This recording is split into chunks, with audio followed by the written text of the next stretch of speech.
The following talk was given at the Insight Meditation Center in Redwood City, California. Please visit our website at audiodharma.org. Okay. Yeah. Okay. I thought this morning to continue the exploration of mindfulness of the body. Last week we talked about what it might mean to have an embodied practice.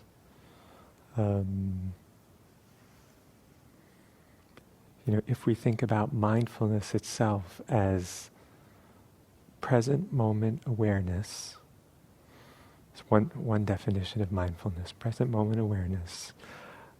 It turns out that becoming aware of the body, becoming aware in the body, becoming aware through the body is a very, very helpful thing. And it's a very helpful place to become aware. We could stare at a candle flame, we could, I don't know, what are the different kinds of meditation practices, but there's something about the body, something about bringing awareness into the body. There was a headline that caught my eye the other day, and it was a study, and it's basically the headline said something like, I can tell you exactly what it said. It said, "To get better at reading people's feelings, pay attention to your own body." And not that we need to somehow prove the value of meditation practice, the value of Dharma practice by looking at scientific studies, but sometimes it's a little interesting it can illuminate some aspect of meditation practice. And in this study, what they did is they took two groups of people. The first group, they had them watch a scene on a TV. It was muted, and see if they could guess people's emotions, people's attitudes, what was going on in that scene. The second group of people, if I'm remembering this right, they first had them count their heartbeats. And this clever way of getting someone to quiet down and tune into the body with some degree of awareness, attention, to be able to, you have to be pretty quiet to sort of feel your heartbeat. And they weren't taking their pulse, they were actually just feeling it. Then they looked at the same scene on the television, and they were much more accurate at perceiving, empathizing what other people were going through. And, I looked at that as, of course, the more connected we are to ourselves, the more connected we are to our bodies, the better we'll understand ourselves and the more we'll understand other people. So that's sort of the gist of this first way that I wanted to offer the mindfulness of the body practice, which is using the body as a place to become more mindful, and all of the benefits and values and around that and the ways to do that. As I was sitting here, one of the things that I was thinking about was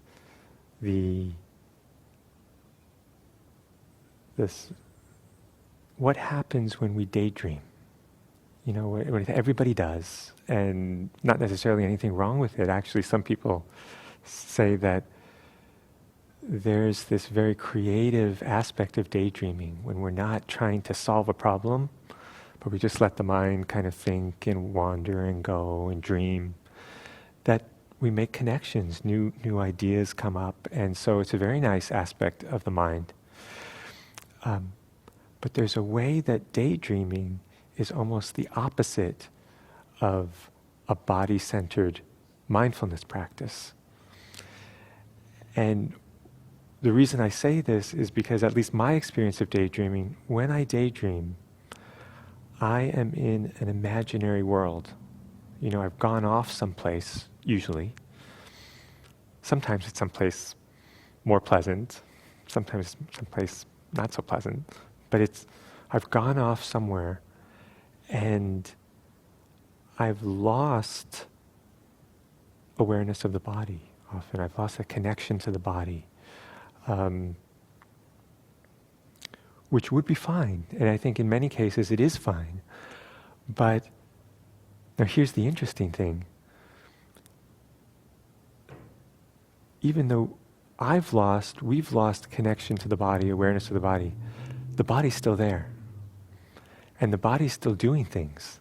The body is still impacted and reacting, responding to what's happening in the mind. So if I spend a lot of time worrying and really caught up in worrying and really thinking about the future with a lot of fear and thinking about what's the worst thing that could happen, and not only thinking about what's the worst, there's sort of a rehearsing or really visualizing that and getting myself more worried, I may not be noticing the body so much. I'm totally caught and absorbed in this mental world. But the body is reacting to that. The body's having its own response to that. And then it's possible to notice that and to check in and to see, wow, the body has reacted to this imaginary world I've created. And if I am dreaming of a circumstance where fear has arisen, then very often the body will have a fear response. The heart rate will increase. It's as if it's actually happening. If I imagine a scenario where I'm embarrassed, and I've noticed this, I'll blush, and I think we can kind of relate to this. So there is this intimate connection between the mind and the body, but when we're only in this imaginary world, when we're daydreaming, when we're not connected, when awareness is not including the body is still, there's still an impact to the body which we're not aware of.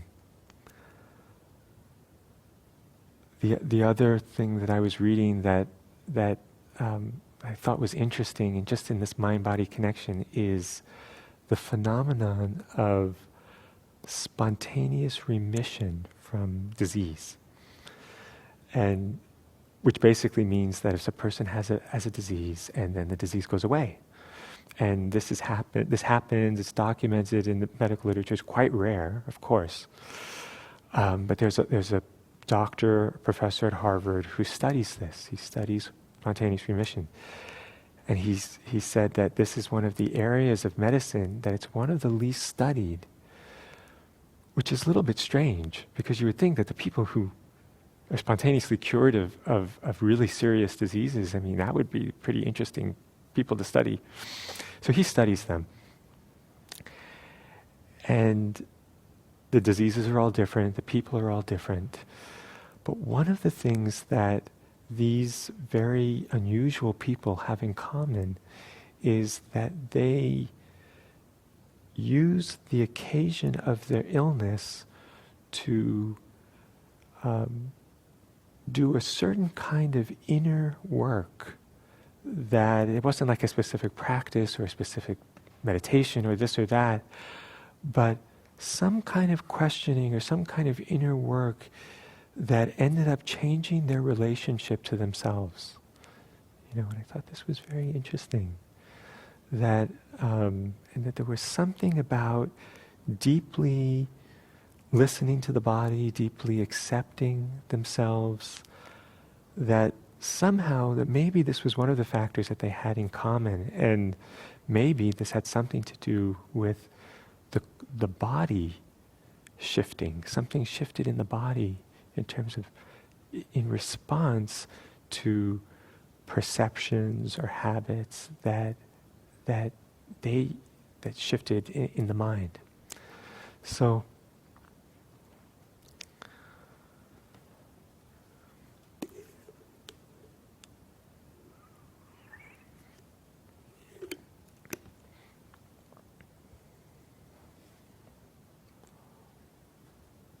one of the very helpful approaches to mindfulness of the body, or to working with the body in this way, I think of as listening to the body. I tell myself, listen to the body. And there's something about listening that is a form of awareness that is a little bit more difficult to manipulate what we're listening to. A little bit, when it's like, and we'll see this in this second part of mindfulness of the body, which has to do with ways of looking at the body, that you can shift a perception and you can see it one way and then you can see it another way. And that can be very helpful in practice. But there's something about listening, for me, that is that's receptive, that is accepting, that is this kind of compassionate attending to. So rather than having like various lasers we're shooting out into different parts of our body to be mindful of this and be mindful of this, what is it just to have a relaxed, receptive, whole body awareness that is kind, that's not at all in conflict, that's accepting whatever is being listened to, whatever's being known by the mind. And then there's something that can be very healing in this kind of listening, in this kind of accepting this body in this moment, accepting this body exactly as it is, however it has shown up on the chair, on the cushion. And then when we practice in meditation and listening to the body in this way, then, like in that study, there's, at least I know for myself, when I've been sitting, when I've been meditating, there's more of a chance, it's not guaranteed, but there's more of a chance that when I talk to someone or when I meet someone, I can do it with a kind, receptive awareness that is listening a lot more than is talking, than is trying to fix, trying to change, trying to improve, that deadly impulse to give advice, which even if someone says they want advice, don't believe them. Most people don't want. Most of us, I think, really want to be seen, want to be heard, want to be listened to. And even if someone says they want advice, I would really, really, at least I tell myself to really, really,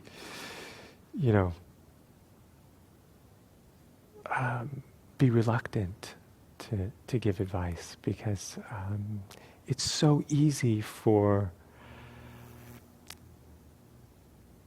the advisor to morph into the fixer, and this is a person who has a problem, and I'm going to fix you, and you might not even know you have a problem, but I'll find your problem and fix you, and we do this with ourselves. We do this with ourselves in meditation. That's the relationship that many of us have with ourselves most of the time, is fixing, is improving, is criticizing, is... So there's a way that mindfulness of the body is a way of letting go of that and of coming into a new relationship of listening, of openness. And it's one of these very interesting Dharma reflections that you can just drop in before a meditation or drop in at any time, is what is the body trying to tell me right now? Or what is the body trying to say? Or what is this heart, this mind trying to tell me? And what would it mean for my life to listen to that? To take that in.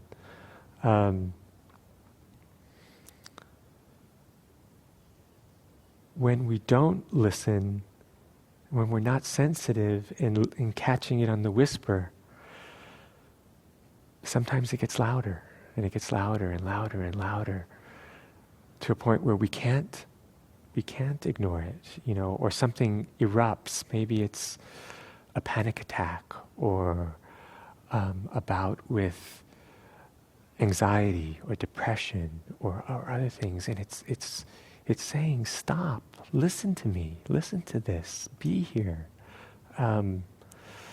So the body as this very precious place of information about ourselves, and the value of having a practice where we come into relationship with the body, listen to the body, and we learn things. We learn things about ourselves. So that's this big area of this first aspect of working with the body as a very valuable place. I would say it's a sacred relationship and a sacred place to learn about ourselves, to develop mindfulness.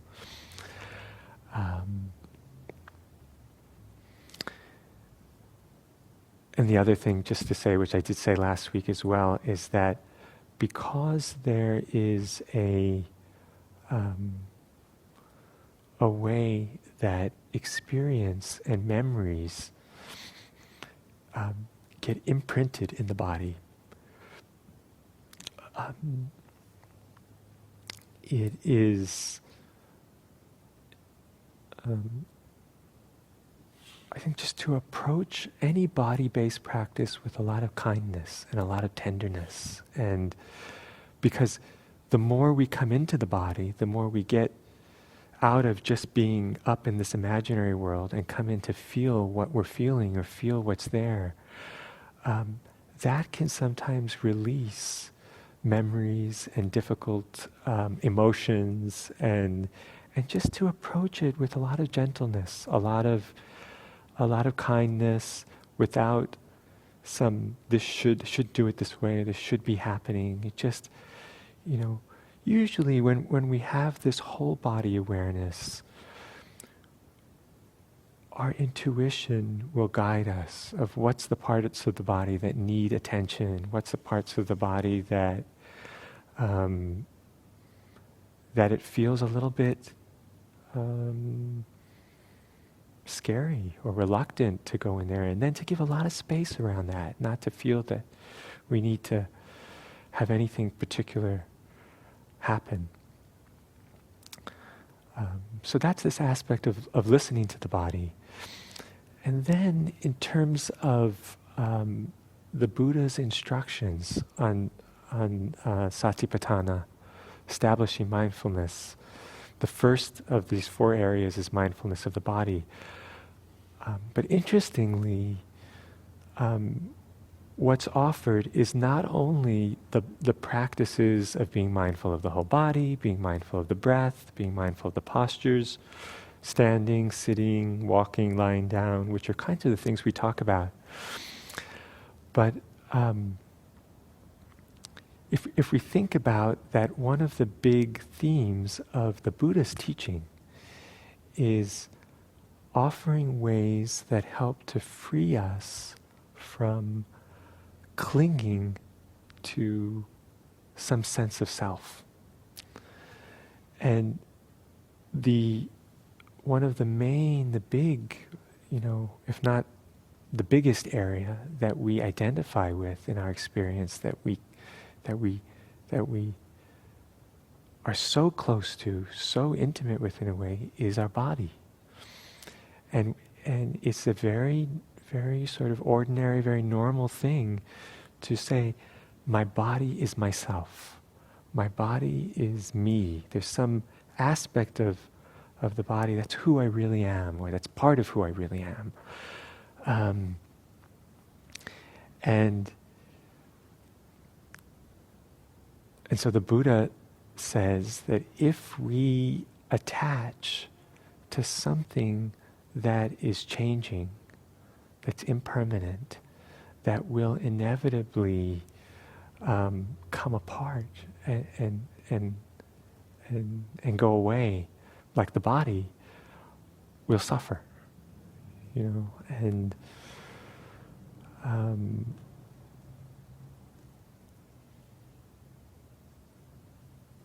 so within this practice of mindfulness of the body, a big part of it is what we've already talked about: listening to the body, coming into the body, connecting to the body. And as we do that, as we start to come home to ourselves, come home to our bodies, it's possible to begin to see into the nature of the body in a deeper way. And the basic practice is the basic insight is seeing into the impermanence of the body, seeing into the fact that the body is not one thing, not one solid, lasting entity, but is actually, body is just a concept, body is just an idea. And when we attend to our experience of the body with mindfulness, we start to notice, wait a second, this is just sensations that are happening in space. It's not one thing. And it's constantly changing, constantly arising and passing. And the idea of insight practice, or how mindfulness practice can mature into insight practice, is through this doorway of impermanence, is seeing so deeply the changing nature of what we're observing that it's like there's nothing to hold on to there. There's nothing that's really there that we can really grasp. And in seeing that enough times, and getting really close to that truth, something in the mind starts to get it. Something in the mind starts to loosen up and let go. And so this second big area is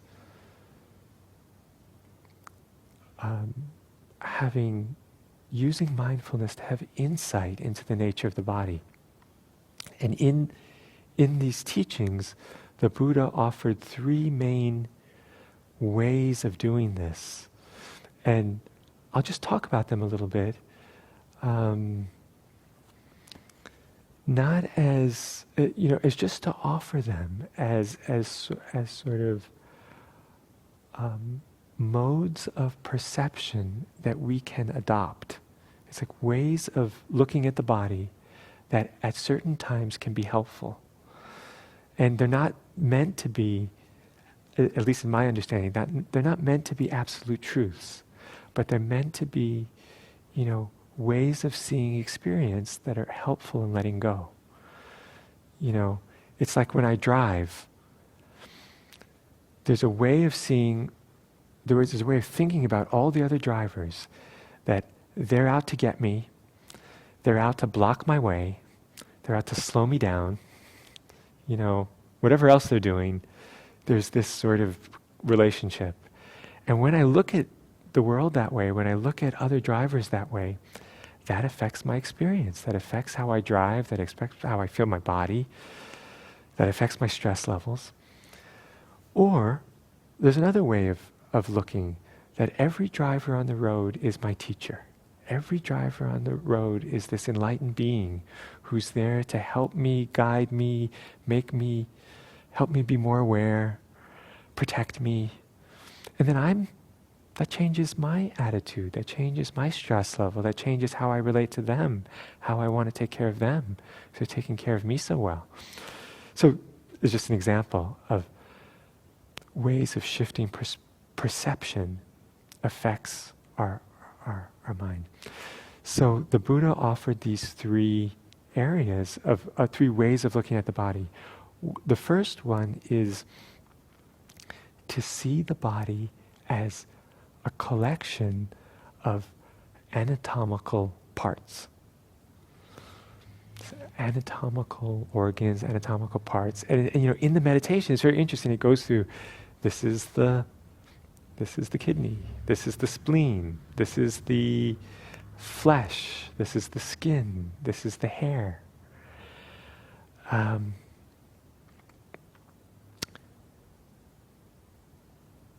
It turns out that when we identify with our body, it's usually of the body as this cohesive whole.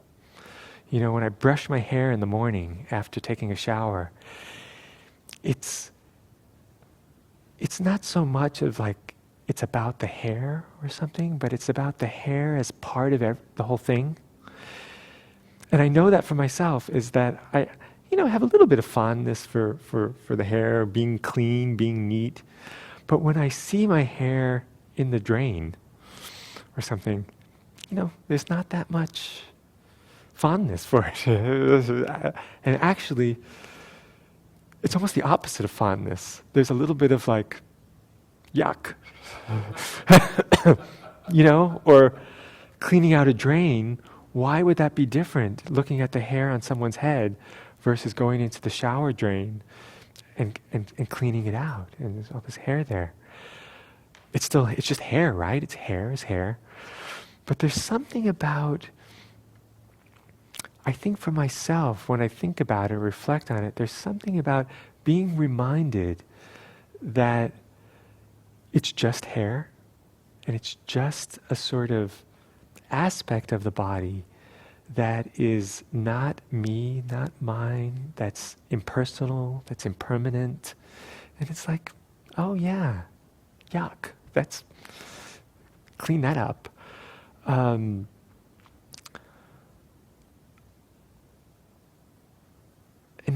there's a way that we don't really like to be reminded that there's an aspect of us that is simply a collection of physiological organs that are cooperating for a while. One of the practices in the traditional classical Buddhist practice is to meditate with a corpse, and sometimes monks will even, in this sort of modern day, will go to see an autopsy. And that is something that I think, is, I've never witnessed an autopsy, but I imagine it would be quite a difficult, not being a medical person or trained in that way, it would be really difficult. Why? Why is that difficult for us? Why is it difficult to be reminded that this body is has this dimension of being these different organs that are just working together? There's a story that's I don't want to be too. I don't want to say something that's too difficult or graphic, but I don't think this. A friend of mine who is a monk, as part of his training, he was observing an autopsy. Or I think one of his students was a pathologist, and this is in Asia and Sri Lanka, and invited him. And being a monk, being someone who is devoted his life to deeply understanding the impermanence of the body, he sort of jumped at the chance, and he thought this was great. And he'd done a lot of these intensive practices, but I think it was a young person who had passed away very recently, and and the pathologist, they, a professional person, they do their thing and sort of kind of open things up. And then so the whole body was open.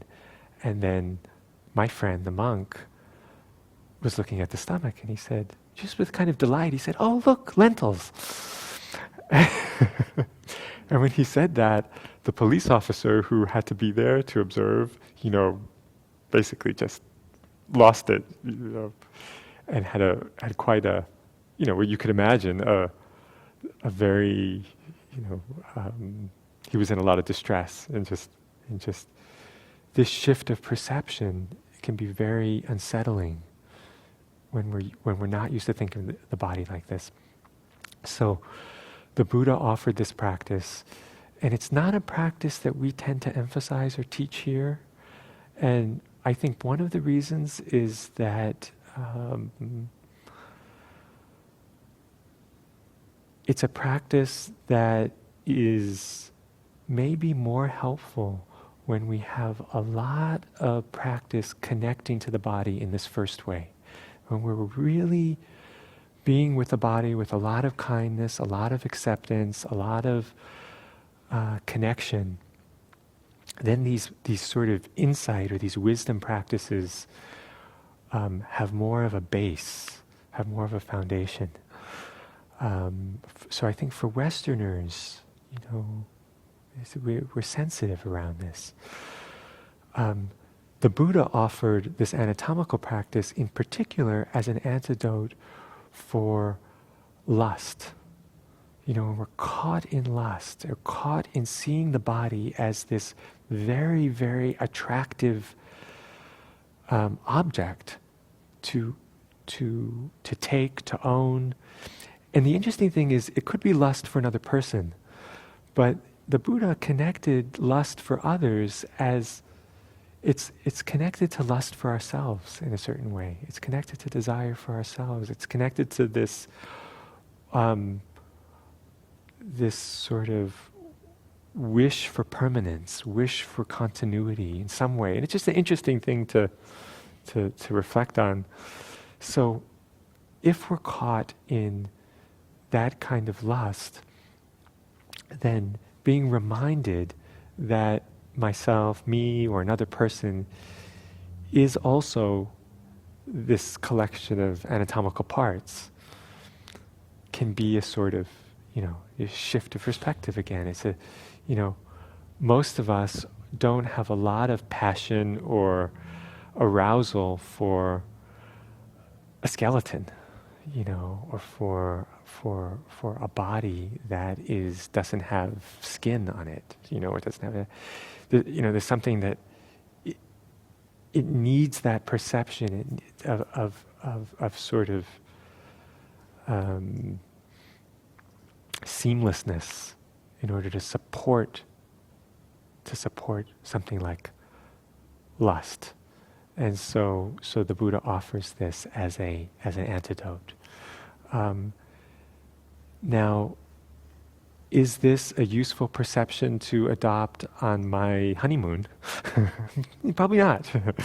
And part of the skill of Dharma practice is knowing when to employ a certain perception and when is it not appropriate.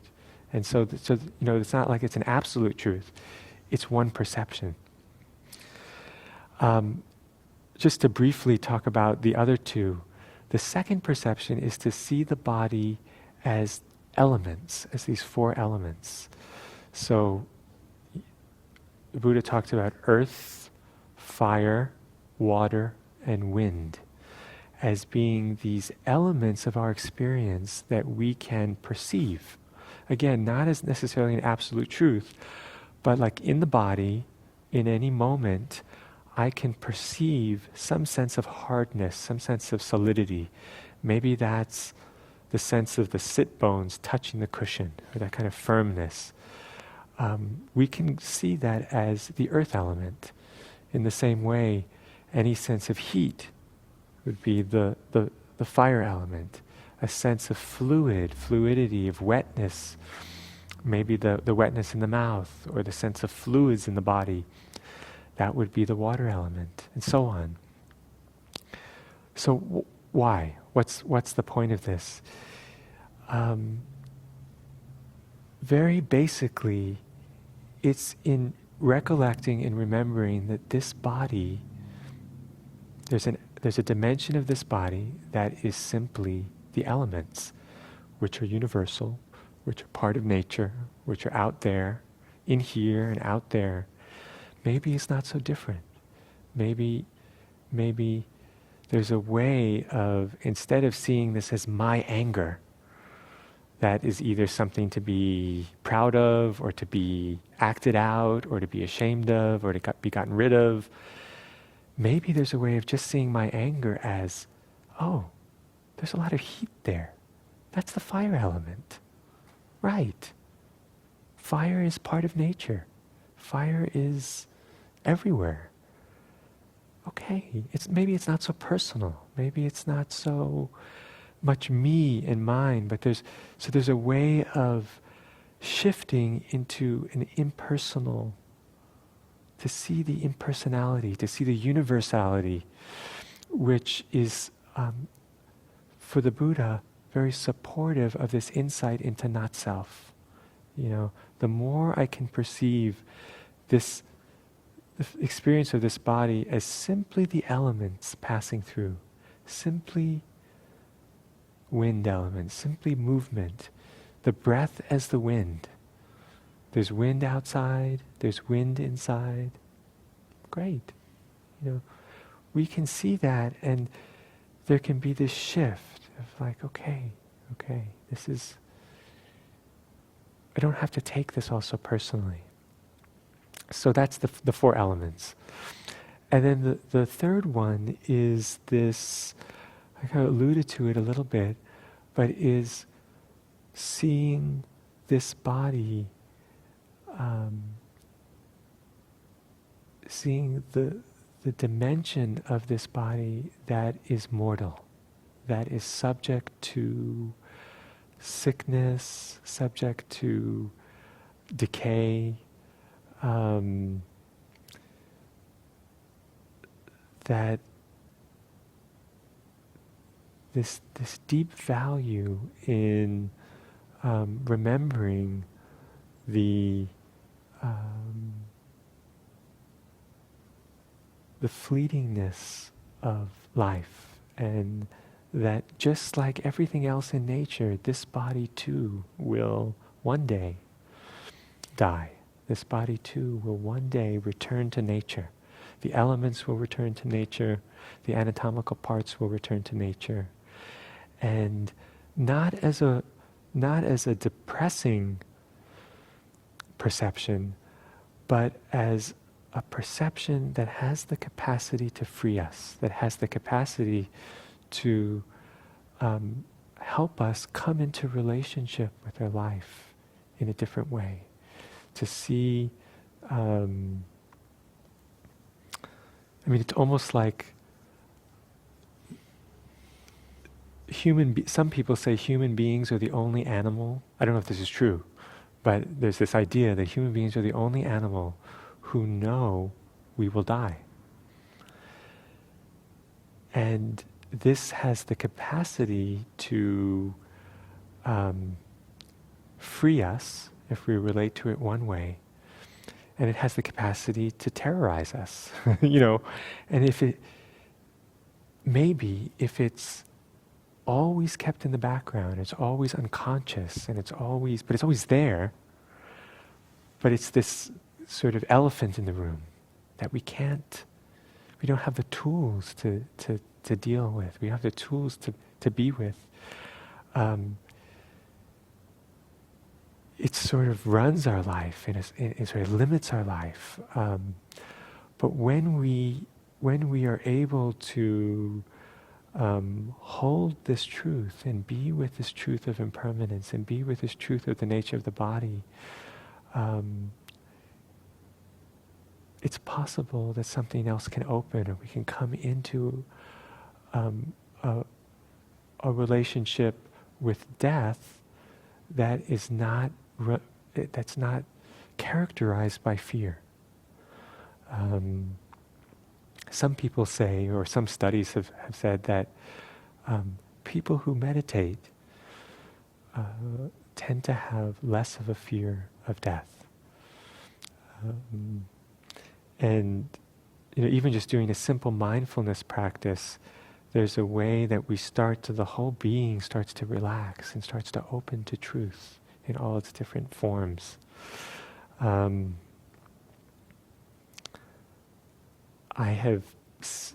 some people describe Dharma practice, Buddhist practice, as basically preparation for death, in its larger sense. And in having been with some practitioners, some people who were in the dying process, it gave me a lot of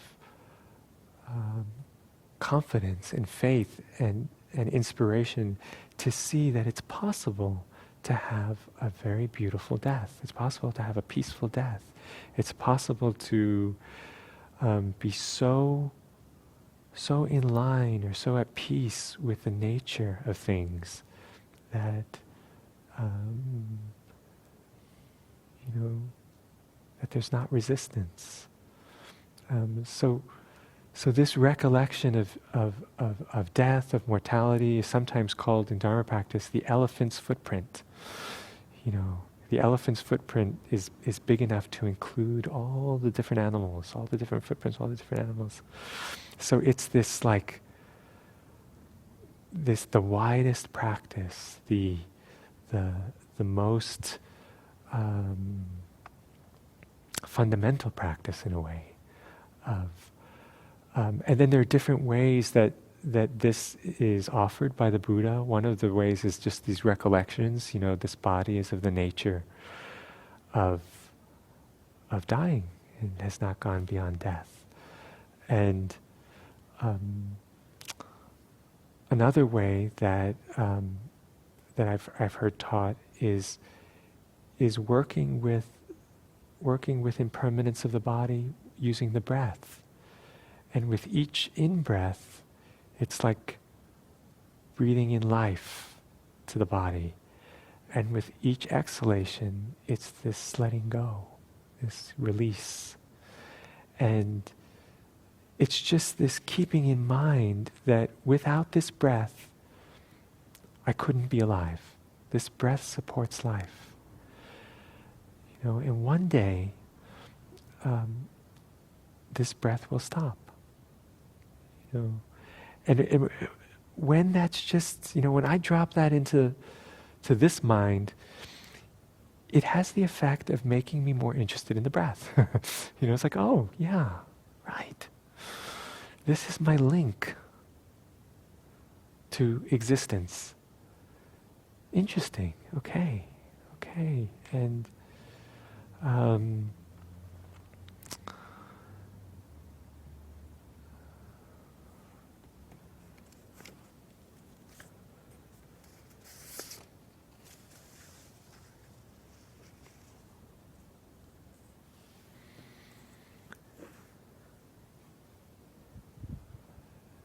so I hope this gives you a little bit of a sense of these insight practices around the body.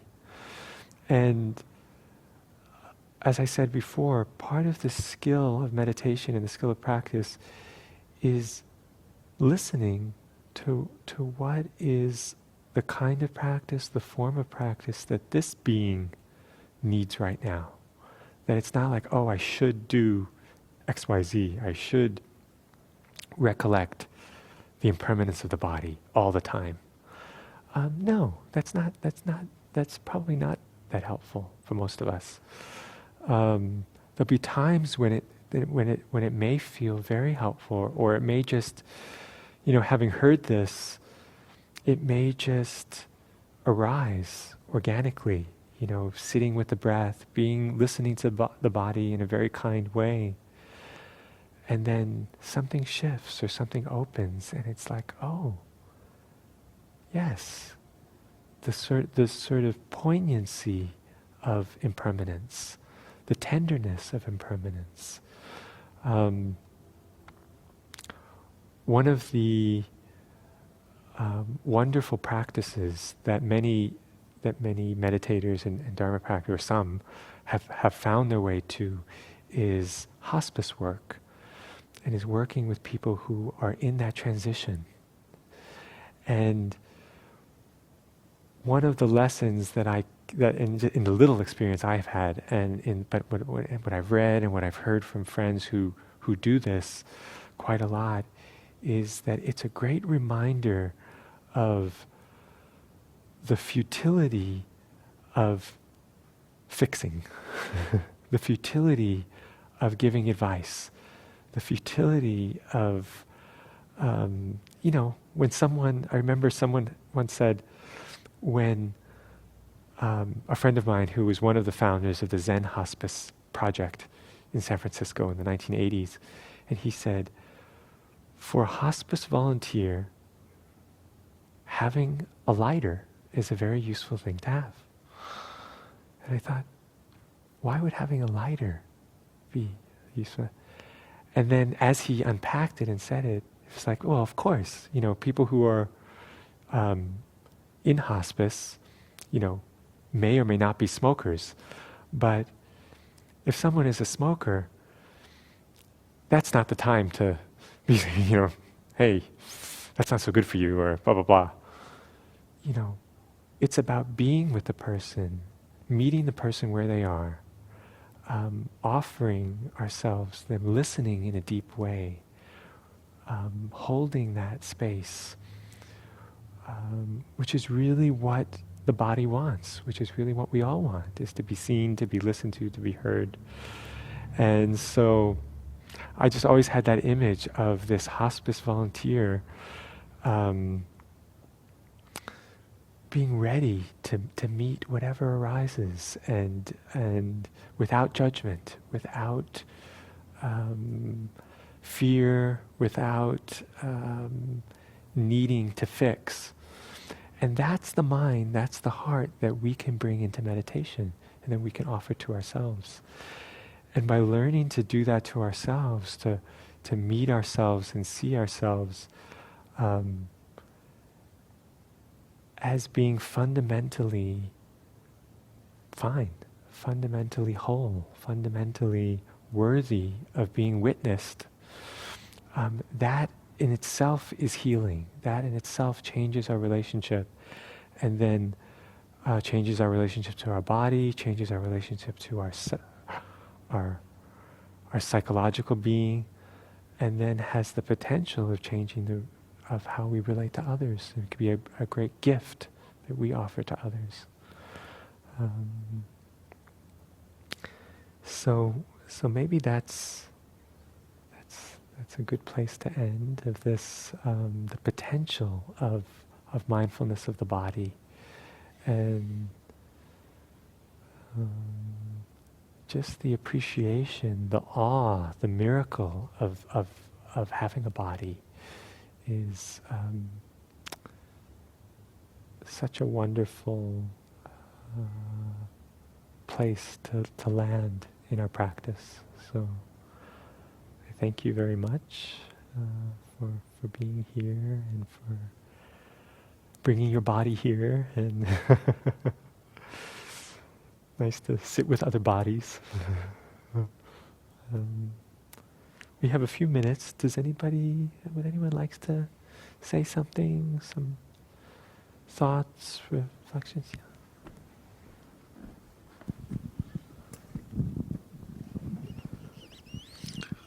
Well, your talk was a good reminder to me, or stimulus to meditate on aspects of me that is not me, that I don't often meditate on. But I'm wondering, as an ideal, whether it would make more sense to meditate or be mindful of. I'm trying to bring the mind and the body together, since they are together. But we seem to, I often hear, not just your talk, but often hear talks in which we are either mindful of the mind or mindful of the body, and yet they are one.